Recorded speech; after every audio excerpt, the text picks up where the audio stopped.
A pleasure to meet y'all at last, and welcome back to Survival of No Limits. And now, I guess it's about time that I get into some territory that seems to be very relevant based on today's little situation. Of course, you're familiar with today's pandemic, but the majority of people out there might not get to know everything about it as a whole. This new virus itself has certainly had quite a lot of upbringing.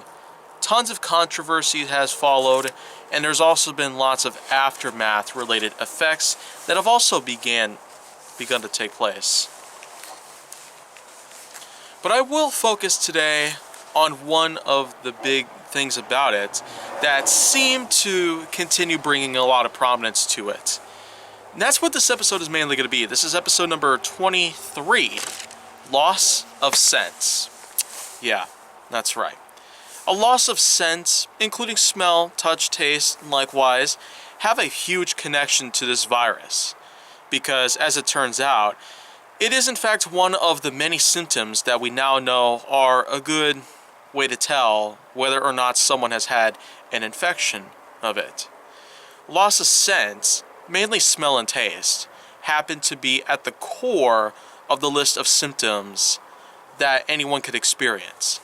At the time that the virus itself had first been studied based on how human infection would take place during its early stages that we've known about last year, we happen to know that a fever of 102 plus and coughing were pretty much the only viable aspects about the virus itself that we'd have to know just to ensure that someone actually is in fact infected and tested positive. But since then, we've had ourselves a lot of new research come in, and lots of new conclusions have been, established. There have been a list upon lists of new symptoms that have arisen in the last 10 months or so. And I really gotta say that looking back at everything that's been taking place for all of 2020 and up until today, here in early 2021, well, not that early in 2021 now, but the thing is that we've always had ourselves a way to gauge how the virus itself differs from many others in the same ecosystem.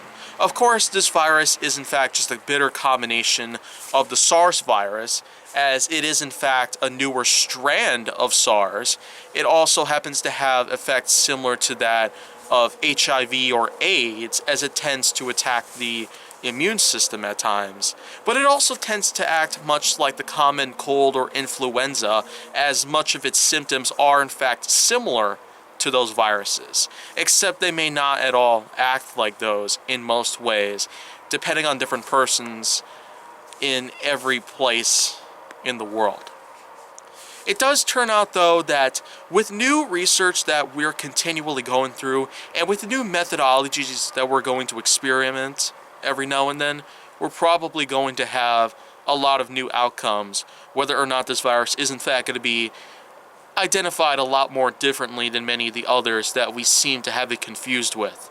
Some people have connected it with SARS, HIV, or common cold or influenza, and it's almost true, as a matter of fact, because like I said earlier, the virus itself and its symptoms are very similar in a way, almost identical, but not much like them in a way.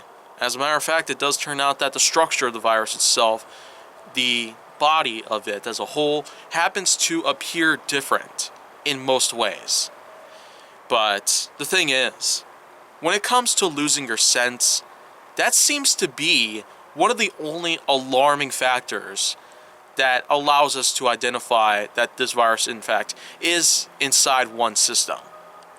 Not to go too deep into detail on most things about it as a whole, but I will say that because of everything that's happened throughout 2020, and with the many things that we're probably going to be expecting to happen here in 2021, I could sure say that we are going to be seeing a lot that we never really expected to happen. But otherwise, I could sure say that with losing your hearing, your vision, taste, smell, touch, otherwise, that is in fact one of the most effective ways of being able to tell if someone is in fact infected, alongside many of the other symptoms, including the fevers and coughing and other related issues that one's body might experience after being infected.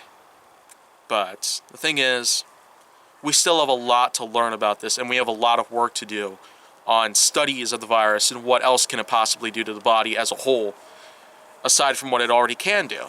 So that's pretty much going to cut it for today, and I honestly feel great that all this new stuff is coming around. Thanks to your viewership and thanks to some of your suggestions, I can pretty much go forward now with so much more than I could ever possibly keep track of. Of course, I will be able to get to some of your suggestions if I can, but during this time, I'm only going to be able to be taking select numbers because I hope to be taking about 2 months off from the channel for the most part. I will continue to upload to it, I just won't be working for it as much as the year goes by because of how hard I've been working throughout most of 2020 and 2021 as far as we've gone. So that's gonna cut it for today, and I'm hoping that I can get to some other things as well. But until then, if you want to see more, go down to my channel. Make sure that you like, subscribe, comment, follow me on social media, and stay on the Hollywood side.